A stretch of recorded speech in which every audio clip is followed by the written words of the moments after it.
अस्सलाम वालेकुम। अरशद महमूद आपके most favourite channel the English Bites with sir Arshad Mahmood के साथ इंग्लिश ग्रामर सीरीज की सेकंड वीडियो लेकर हाजिर। आज की वीडियोस में हम सेंटेंस को डिस्कस करेंगे और उसे अंडरस्टैंड करेंगे कि कैसे सेंटेंस बनाया जाता है। वीडियो शुरू करने से पहले you are requested to subscribe my channel and never forget to press bell icon. Definition से वीडियो का आगाज करते हैं। A group of words usually containing a verb that express a thought in the form of a statement, question, instruction or exclamation. Or second definition लिखिए, a group of words which is grammatically correct and gives complete sense. Different words को collect करके जब हम कुछ sense देते हैं और वो ग्रामेटिकली भी कॉम्बिनेशन बिल्कुल ठीक हो तो उसे हम सेंटेंस कहते हैं। अगर हम डिफरेंट वर्ड्स को आपस में मिला भी लें, जैसे सपोज करें कि जी मैंने यहां लिखा फुटबॉल और मैंने लिखा शी और मैंने लिखा बैट। अब ये तीन वर्ड्स जो है वो ग्रुप ऑफ वर्ड्स हैं, लेकिन ये ग्रामेटिकली भी ठीक नहीं है और ये कुछ सेंस भी नहीं दे रहे, तो इस ग्रुप ऑफ वर्ड्स को हम सेंटेंस नहीं कह सकते। सेंटेंस वो ग्रुप ऑफ वर्ड्स है जो कि आपको एक कंप्लीट सेंस दे और वो ग्रुप ऑफ वर्ड्स ग्रामेटिकली भी करेक्ट लिखा गया हो, उसमें ग्रामर एरर भी मौजूद नहीं होने चाहिए। जैसे कि अगर मैं आपको यहां कुछ एग्जांपल्स शो करूं, Aliyan is playing cricket, Wasim Akram did not step up to coach the cricket team, why haven't you started studying, please help me now. ये डिफरेंट एग्जांपल्स हैं, कुछ डिफरेंट टाइप्स हैं सेंटेंस की जो कि हम अगली वीडियो में डिस्कस भी करेंगे। अगर हम इसमें देखें तो मोस्ट इंपॉर्टेंट पॉइंट जो सेंटेंस को जब आप राइट डाउन करते हैं तो एक बहुत इंपॉर्टेंट पॉइंट कि सेंटेंस हमेशा कैपिटल लेटर से स्टार्ट होगा। ये बात याद रखिएगा, सेंटेंस हमेशा कैपिटल लेटर से स्टार्ट होता है, आप इसको स्मॉल लेटर से स्टार्ट नहीं करते। सेकेंड पॉइंट, जो लास्ट में हम पंक्चुएशन यूज करते हैं सेंटेंस को एंड करने के लिए, तो हम फुल स्टॉप का इस्तेमाल करते हैं जैसे कि पहले दो सेंटेंस में यूज किया गया है, और हम क्वेश्चन मार्क का इस्तेमाल करते हैं या एक्सक्लेमेशन का साइन यूज करते हैं। याद रखिएगा, सिर्फ तीन पंक्चुएशन रहती हैं जो सेंटेंस को कंप्लीट कर देती हैं, एक फुल स्टॉप, एक क्वेश्चन मार्क और तीसरा है एक्सक्लेमेशन साइन। यानी ये जब लग जाते हैं तो देन सेंटेंस कंप्लीट हो जाता है और फिर हम इसके बाद नए सेंटेंस के आगाज की तरफ चलते हैं। सेंटेंस को अगर हम एक्सप्लेन करें तो सेंटेंस दो कंपोनेंट्स पर मुश्तमिल होता है। Number one is subject and number two is predicate. Subject को अगर हम देखें तो सब्जेक्ट की डेफिनेशन नॉर्मली स्टूडेंट से पूछी जाए तो स्टूडेंट्स इसकी डेफिनेशन बताते हैं, डूअर ऑफ एन एक्शन, काम करने वाले को सब्जेक्ट कहते हैं। और काफी हद तक डेफिनेशन ठीक भी है, बिल्कुल सही है कि जब भी हम किसी एक्शन की बात करते हैं, जिसकी वो एग्जांपल देंगे, sir Ali is playing cricket, तो अली सब्जेक्ट है क्योंकि वो क्रिकेट खेल रहा है। She is reading a book, तो शी सब्जेक्ट है क्योंकि वो रीड कर रही है। गुड, लेकिन सेंटेंसेस में एक्शन हो ये जरूरी तो नहीं। समटाइम्स हमारे पास ऐसे सेंटेंसेस भी होते हैं जिनकी मैं एक एग्जांपल अगर आपको दूं कि शी इज अ टीचर। अब इस सेंटेंस को अगर मैं देखूं तो इस सेंटेंस में कोई एक्शन नहीं है। इस सेंटेंस में सब्जेक्ट शी जो है वो कोई एक्शन परफॉर्म नहीं कर रही, बल्कि हम सिर्फ उसके बारे में बता रहे हैं। तो that's mean subject doer of an action हो ये जरूरी नहीं होता। हमेशा याद रखें कि सब्जेक्ट हम उस चीज को कहते हैं या उस शख्स को कहते हैं जिसका जिक्र सेंटेंस में किया जाता है। अगर हम देखें शी इज अ टीचर, तो हम किसके बारे में बात कर रहे हैं? हम शी के बारे में बात कर रहे हैं, तो that's mean she is the subject. हम कोई किसी चीज का भी जिक्र करते हैं, जैसे माई कंप्यूटर इज एक्सपेंसिव, तो माई कंप्यूटर इज एक्सपेंसिव में माई कंप्यूटर जो है वो बेसिकली सब्जेक्ट है, क्योंकि हम माय कंप्यूटर की बात कर रहे हैं। My car has been stolen, तो अब माय कार के बारे में बात कर रहे हैं कि वो चोरी हो गई है, तो माय कार इज सब्जेक्ट। तो रिमेंबर, सब्जेक्ट की प्रॉपर डेफिनेशन बनती है अ थिंग और पर्सन वी टॉक अबाउट, यानी एक ऐसी चीज या एक ऐसा शख्स जिसके बारे में हम सेंटेंस में जिक्र करें तो उसे हम सब्जेक्ट कहते हैं। सेकंड कंपोनेंट है हमारे पास प्रीडिकेट। अब इसी सेंटेंस को अगर हम एग्जामिन करें तो शी तो सब्जेक्ट हो गया, is our teacher. Is a teacher basically क्या है? इज अ टीचर हमें बता रहा है शी के बारे में कि शी क्या है। तो यानी सेंटेंस का वो पोर्शन जो हमें सब्जेक्ट के बारे में बताए, सब्जेक्ट के बारे में अफर्म करे, स्टेट करे कि सब्जेक्ट क्या कर रहा है, वो क्या है, तो उसको हम प्रीडिकेट कहते हैं। इस सेंटेंस में शी जो है वो सब्जेक्ट है और इज अ टीचर जो है वो प्रीडिकेट है। दे आर प्लेइंग क्रिकेट, तो दे सब्जेक्ट है, आर प्लेइंग क्रिकेट प्रीडिकेट है। या आसान लफ्जों में अगर मैं आपको समझाऊं कि सेंटेंस में से अगर हम सब्जेक्ट को निकाल दें, सेंटेंस में से अगर हम सब्जेक्ट को निकाल दें तो बाकी जो कुछ भी सेंटेंस में बचता है उसे हम प्रीडिकेट कहते हैं। तो आई एम श्योर सब्जेक्ट और प्रीडिकेट की डेफिनेशन आपको बहुत अच्छी तरह से समझ आ गई। अब हम कुछ इनकी एग्जाम्पल्स की तरफ बढ़ते हैं।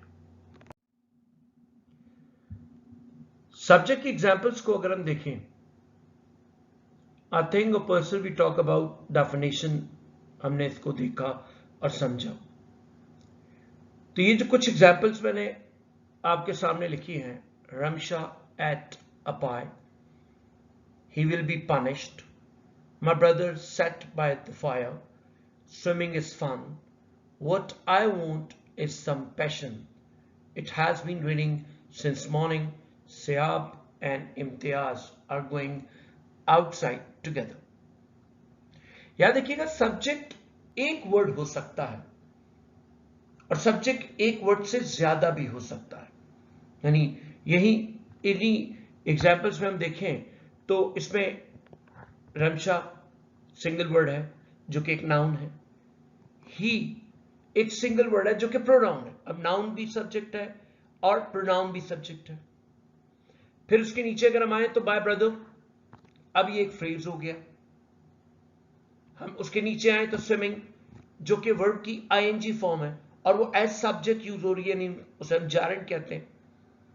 व्हाट आई वांट, यहां पे 3 वर्ड्स मिलकर एक सब्जेक्ट बना रहे हैं जो कि क्लॉज है।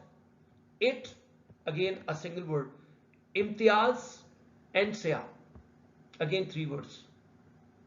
यानी सब्जेक्ट सिर्फ एक वर्ड नहीं हो सकता, सब्जेक्ट एक वर्ड से ज्यादा भी हो सकता है। जैसे कि माय ब्रदर में हम देख सकते हैं, जैसे कि माय स्पोर्ट्स कार, अगर मैं आपको एग्जांपल दूं, my sports car has been stolen, तो वो माय स्पोर्ट्स कार, ये 3 वर्ड्स एक सब्जेक्ट है। माय ब्यूटीफुल स्पोर्ट्स कार, अब ये सब्जेक्ट और बड़ा हो गया। My beautiful expensive sports car और बड़ा हो गया।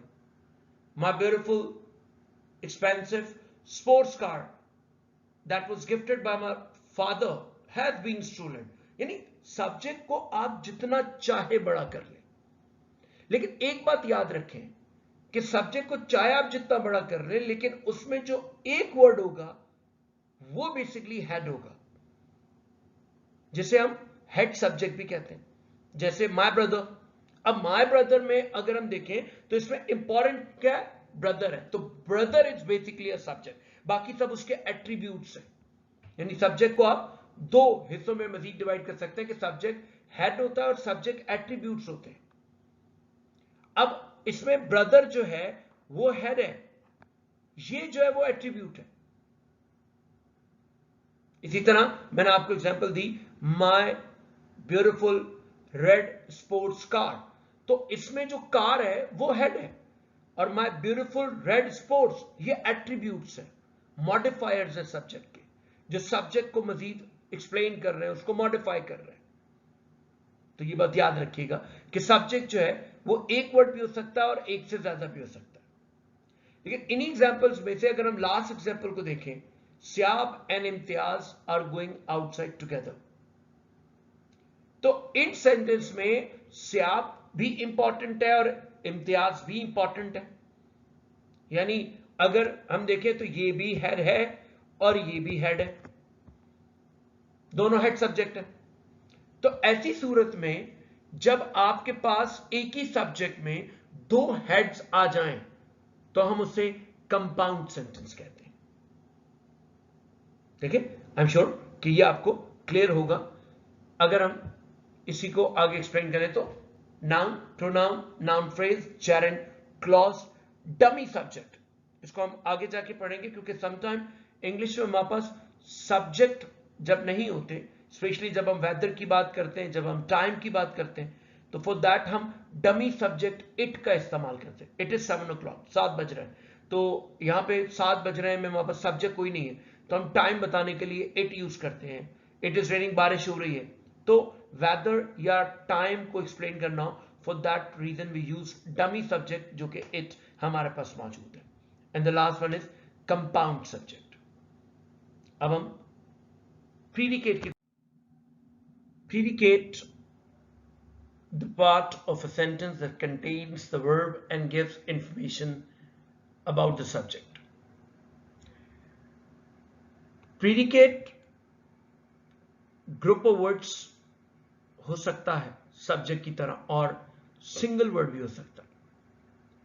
जिस तरह सब्जेक्ट में हेड सब्जेक्ट बहुत इंपॉर्टेंट है, अगर मॉडिफायर्स हट भी जाएं तो नो इशू, लेकिन हेड सब्जेक्ट होना चाहिए। सेम एज इट इज जब हम प्रीडिकेट की बात करते हैं तो प्रीडिकेट में बहुत सारी चीजें होती हैं, वर्ब्स होते हैं, ऑब्जेक्ट्स होते हैं, कॉम्प्लीमेंट्स होते हैं, फ्रेजेस होते हैं, सब कुछ जितनी भी दुनिया जहां की चीजें होती हैं सेंटेंस के अंदर सब्जेक्ट के अलावा, वो सब प्रीडिकेट कहलाता है। मैंने अभी आपको बताया। तो प्रीडिकेट में भी सबसे इंपॉर्टेंट पॉइंट जो है वो वर्ब है। वर्ब का होना बहुत लाजिम है क्योंकि हम वैसे भी जानते हैं कि सेंटेंस में वर्ब बहुत इंपॉर्टेंट है। अगर आप सेंटेंस में से सब्जेक्ट को हटा दें, आप सब्जेक्ट में से ऑब्जेक्ट उठा दें, कॉम्प्लीमेंट उठा दें, आगे हम डिस्कस करेंगे इन डिटेल, लेकिन आप सेंटेंस में से कभी वर्ब को नहीं हटा सकते। अगर आपने वर्ब को हटा दिया तो आप सेंटेंस कभी भी नहीं बना सकते। तो दैट्स मीन प्रीडिकेट में वर्ब होता है, तो इसका मतलब प्रीडिकेट का जो सबसे इंपॉर्टेंट वर्ड होगा वो वर्ब होगा, और उसके बगैर आप प्रीडिकेट नहीं बना सकते। जैसे कि अगर मैं एग्जांपल देखूं, टाइम फ्लाइज, सिंपल एक वर्ब है जो कि प्रीडिकेट के तौर पे मौजूद है यहां पे। वी विल ट्राई प्रीडिकेट है। Rehan has never driven before, has never driven before आपका predicate. We will try harder next time, will try harder next time. अब देख रहे हैं एक वर्ड से ज्यादा हुए, दो हुए, वर्ब के साथ हेल्पिंग वर्ब आया, देन हमने उस वर्ब को मजीद एक्सपेंड किया, हमने एडवर्ब्स को भी यूज किया, फिर उसके बाद नेक्स्ट में हमने मजीद उसको एक्सपेंड किया। Took her, my mother took her dog to the vet for its shots, मजीद बड़ा किया हमने। Our school cafeteria always smelled like stale cheese and dirty socks. तो ये सब एग्जाम्पल्स हैं प्रीडिकेट्स के। अब जैसे कि मैंने आपको बताया कि प्रीडिकेट बेसिकली डिफरेंट चीजों का कॉम्बिनेशन होता है कि प्रीडिकेट में वर्ब भी है, ऑब्जेक्ट भी है, कॉम्प्लीमेंट भी है, फ्रेजेस भी है, और बहुत सारी चीजें मौजूद होती हैं। तो उसको देखते हैं कि प्रीडिकेट में हम किन किन चीजों को यूज करते हैं। प्रीडिकेट को अगर हम इन डिटेल देखें तो प्रीडिकेट 3 चीजों पर मुश्तमिल होता है। बहुत सारी चीजें होती है लेकिन यहां मैंने 3 चीजें मेंशन की है, word, object and complements. Verb show in action or state. मैंने अभी आपको बताया कि verb basically action भी हो सकता है और verb state भी हो सकता है. अगर हम एग्जाम्पल देखें तो she is eating fish. अब इसमें eating जो है वो action है जो कि basically एक verb है. नेक्स्ट एग्जाम्पल देखें तो she is not a doctor. यहां पे is as main verb use किया गया है. ये हेल्पिंग वर्ब नहीं है, यहां पे ये बेसिकली is मेन वर्ब के तौर पे यूज किया गया है, जिसे हम बी वर्ब कहते हैं, जो कि स्टेट को शो कर रहा है कि ही है क्या. याद रखिएगा कि वर्ब, ऑब्जेक्ट एंड कॉम्प्लीमेंट मैं सरसरी सा डिस्कस कर रहा हूं इस लेक्चर में. इसको हम डिटेल में, वर्ब को डिटेल में हम पार्ट्स ऑफ स्पीच में डिस्कस करेंगे और ऑब्जेक्ट एंड कॉम्प्लीमेंट पे एक अलग से वीडियो इंशाल्लाह बहुत जल्द अपलोड होगी, जिसमें आपको ऑब्जेक्ट इन डिटेल और कॉम्प्लीमेंट इन डिटेल और इनके डिफरेंस को समझाया जाएगा. यहां पे एक हम सरसरी सा इंट्रोडक्शन लेते हैं. अब अगर मैं ऑब्जेक्ट की तरफ जाऊं तो ऑब्जेक्ट कहते हैं receiver of an action,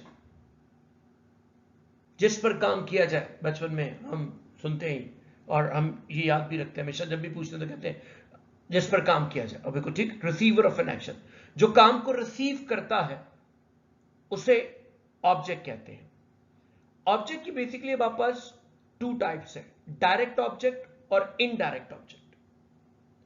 direct object वो है जो कि एक्शन को डायरेक्टली रिसीव कर रहा है. जैसे मैंने एग्जांपल लिखी, शी गिफ्टेड अ कार. अब यहां पे बेसिकली आकार जो है वो डायरेक्ट गिफ्ट का एक्शन को रिसीव कर रहा है. Mean she gifted what? She gifted a car. अच्छा, जरूरी नहीं कि ऑब्जेक्ट कोई चीज हो, वो कोई शख्स भी हो सकता है. जैसे they killed him, they killed हूं? हिम. तो हिम क्या हो गया? डायरेक्ट ऑब्जेक्ट हो गया, क्योंकि किलिंग का एक्शन डायरेक्टली हिम रिसीव कर रहा है. इनडायरेक्ट ऑब्जेक्ट क्या होता है? इनडायरेक्ट ऑब्जेक्ट की अगर मैं एग्जांपल दूं, she gifted me a car. अब यहां पे अगर हम देखें तो यहां पे कार जो है वो एक्शन को रिसीव कर रहा है जो कि डायरेक्ट ऑब्जेक्ट है, जैसे हमने ऊपर सेंटेंस को भी देखा. और इसी सेंटेंस में जो मी है वो क्या कर रहा है? वो कार को रिसीव कर रहा है. यानी जो गिफ्ट की जा रही है कार, उसको रिसीव कौन कर रहा है? मी. Mean receiver of an action is direct object and receiver of an direct object. Receiver of an action direct object, receiver of direct object is indirect object. जो डायरेक्ट ऑब्जेक्ट को receive कर रहा है उसे बेसिकली हम indirect object कहते हैं. और इनडायरेक्ट ऑब्जेक्ट की सबसे इंपॉर्टेंट बात कि इनडायरेक्ट ऑब्जेक्ट कभी भी अकेला नहीं आता, वो हमेशा डायरेक्ट ऑब्जेक्ट के साथ आएगा. आई एम श्योर कि ऑब्जेक्ट, डायरेक्ट ऑब्जेक्ट और इनडायरेक्ट ऑब्जेक्ट का कॉन्सेप्ट ले लोगे. नेक्स्ट है कॉम्प्लीमेंट. कभी कभी हमारे पास कुछ वर्ड्स ऐसे होते हैं जो डिस्क्राइब करने के लिए यूज होते हैं, सब्जेक्ट को और ऑब्जेक्ट को, और उनमें कोई एक्शन भी समटाइम परफॉर्म नहीं किया जाता, क्योंकि एक्शन रिसीवर अगर वो होगा तो यकीनन वो आपका ऑब्जेक्ट हो जाता. कॉम्प्लीमेंट वो वर्ड है जो बेसिकली सब्जेक्ट और ऑब्जेक्ट को एक्सप्लेन करते हैं, डिफाइन करते हैं. और ये भी एक वर्ड भी हो सकते हैं, क्लॉज भी हो सकते हैं, फ्रेज भी हो सकते हैं. और इनकी बेसिक टू टाइप्स हैं, subject complement and object complement. मतलब ऐसा वर्ड, ऐसा फ्रेज, ऐसा क्लॉज जो सब्जेक्ट को एक्सप्लेन करे उसे सब्जेक्ट कॉम्प्लीमेंट कहते हैं, और ऐसा वर्ड, ऐसा क्लॉज और ऐसा फ्रेज जो ऑब्जेक्ट को एक्सप्लेन करे उसे ऑब्जेक्ट कॉम्प्लीमेंट कहते हैं. जैसे आपके सामने दो एग्जांपल्स मौजूद हैं. I am a teacher. अब इस सेंटेंस में आ टीचर जो है वो किसको एक्सप्लेन कर रहा है? वो आई को एक्सप्लेन कर रहा है कि वो क्या है. उसको रिप्लेसमेंट में उसे यूज किया गया कि वो क्या है, उसकी डिस्क्रिप्शन है. और सेम एज इट इज अगर सेकंड सेंटेंस में देखिए, people elected him prime minister. अब ये जो प्राइम मिनिस्टर है ये किसकी डिस्क्रिप्शन है? ये पीपल की नहीं है, ये हिम की डिस्क्रिप्शन है, और हिम यहां पे ऑब्जेक्ट है। तो जो सब्जेक्ट को एक्सप्लेन करे उसे सब्जेक्ट कॉम्प्लीमेंट, जो ऑब्जेक्ट को एक्सप्लेन करे उसे ऑब्जेक्ट कॉम्प्लीमेंट कहते हैं। इंशाल्लाह इसके लिए एक मैं अलग वीडियो बनाऊंगा जिसमें हम ऑब्जेक्ट कॉम्प्लीमेंट को बहुत डिटेल में डिस्कस करेंगे और इनके डिफरेंसेस पे भी बात करेंगे। Thank you for watching this video. अब आपसे मुलाकात होगी इंग्लिश ग्रामर सीरीज के नेक्स्ट वीडियो में। अल्लाह हाफिज, सी यू इन नेक्स्ट वीडियो।